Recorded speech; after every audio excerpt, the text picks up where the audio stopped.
Hello and welcome to the third episode of our BMW E30 build.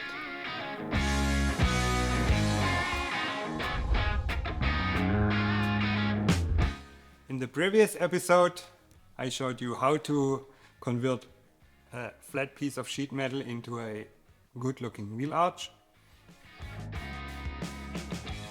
And in today's episode I'm gonna show you how to weld it in properly without getting heat waves or heat dents, and how to grind it in a good way without getting too thin areas of sheet metal by only grinding the welds. And that's what you're gonna see now in a build labs, and I comment on it in a voiceover. So before we start to weld in the wheel arch we did in the previous episode, I connect the existing side panel with the hammered up inner wheel arch. I do this to get more stability and less danger of getting heat dents while we weld the outer panel in. Then I positioned the outer panel we made in the previous episode and tack welded it in place like you saw in every other video we uploaded.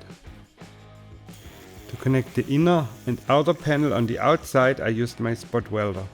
If you don't have one, you can basically drill a hole in the outer panel and weld through it with your MIG welder. I cut the lower end to have both panels flush where the two areas meet, and also tacked it up.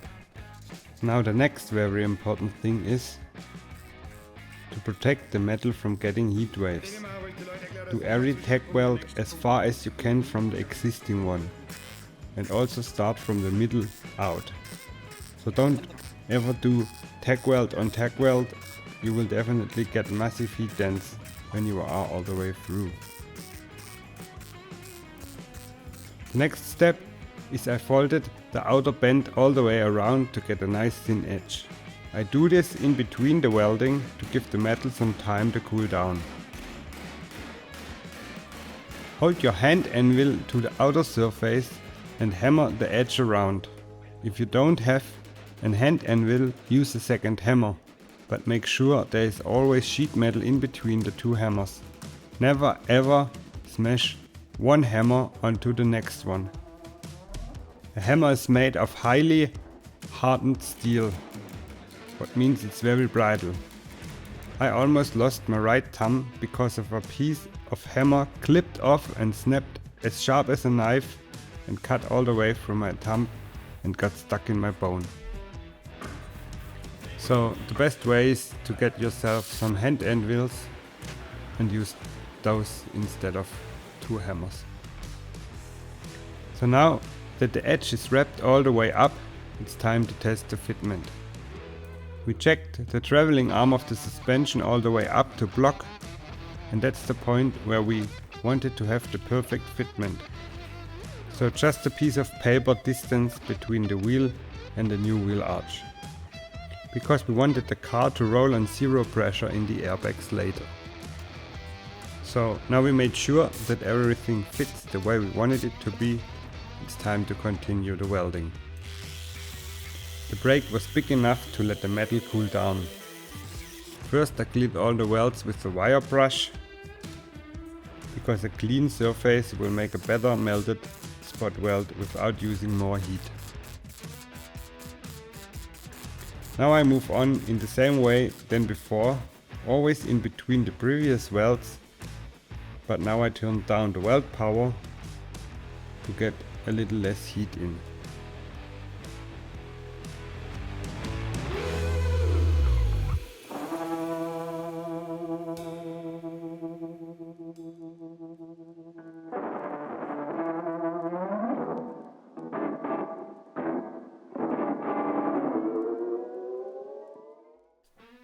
I know what you think, those welds don't look good, but in this case I don't want them to look good, I want them to be able to grind them down to get as smooth as possible surface between the two metal areas. And that's what we are gonna do now.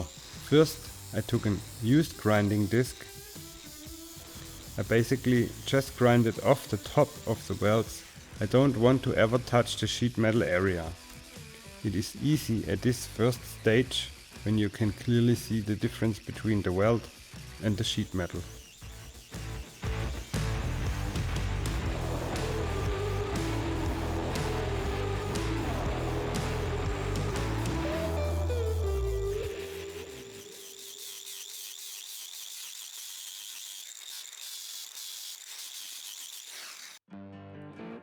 I grind all down to a point where it isn't clear to see where the sheet metal starts and where the weld ends.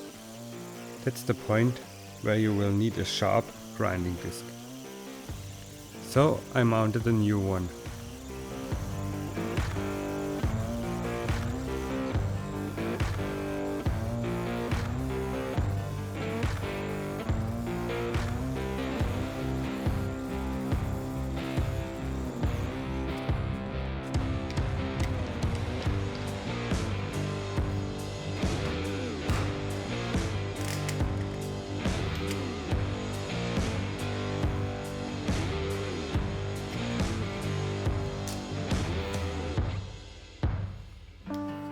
Now the trick is to change the direction of your grinding, so you will be able to see the grind marks where you grind, as you still don't want to touch the sheet metal areas very hard.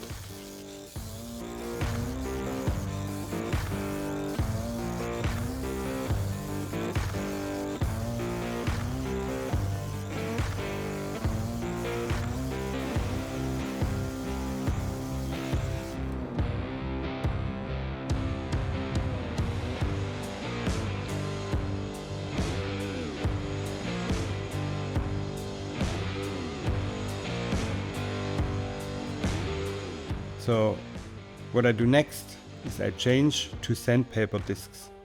They will fold a little while you grind, so they will lay down flat on the sheet metal and just the corner of them do most of the job on the welds.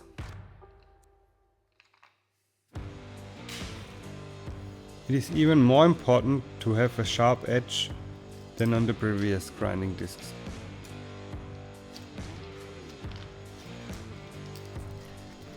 I still do different directions while grinding, but now I touch the sheet metal a little, but only in a flat angle.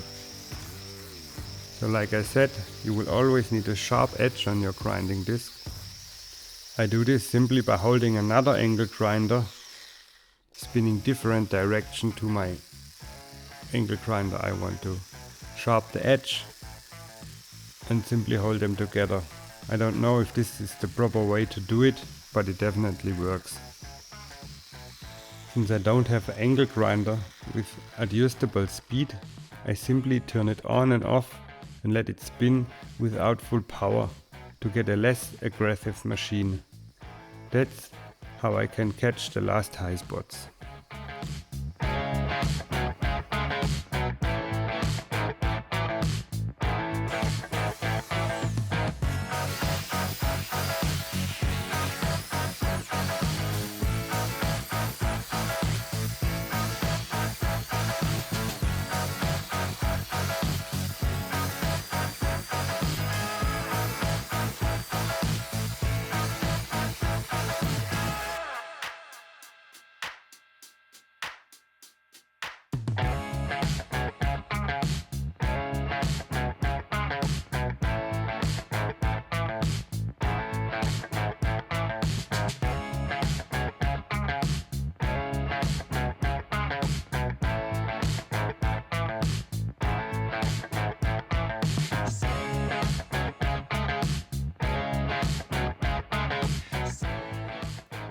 So in the second half of this video we will continue making the front fender of the car wider. But in this case I will basically stop talking now, because all the steps I do in the front are basically identical to the ones I do on the Volkswagen Golf MK2, where I did a complete video in detail about how to make a front fender wider in the way I do it here. So that means I simply just do a little cut and bend the outer edge out for about 2 centimeters and then weld in a new upper piece of sheet metal. For the last, I have to say this technique makes only sense if you want the wheel arch not only to be wider but the outer corner to be a little lower, because at the moment you cut it and bend it outwards, it goes downwards at the same time. But that's exactly the thing we wanted to do on the BMW E30 here, because the overall stance with 16-inch wheels will make that the car won't be low enough at the wheel arch, because the car will hit the ground before the wheel and the corner of the wheel arch are flush. And that's basically why we do this version in this case, because it will perfectly lower the front edge about 1 centimeter while we widen it to make the perfect stance for 16-inch wheels on a BMW E30. So now enjoy the build labs and we see us at the end of the video.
Alright, that's it for this episode. Leave a comment and tell me how you liked it. In the next episode, I will show you the LED work. I will show you why people use LED, why people don't use LED anymore, and the pros and cons of it, and how you basically do the process. In the meantime, you basically can watch a video of the car behind me. It's interesting too. Bye.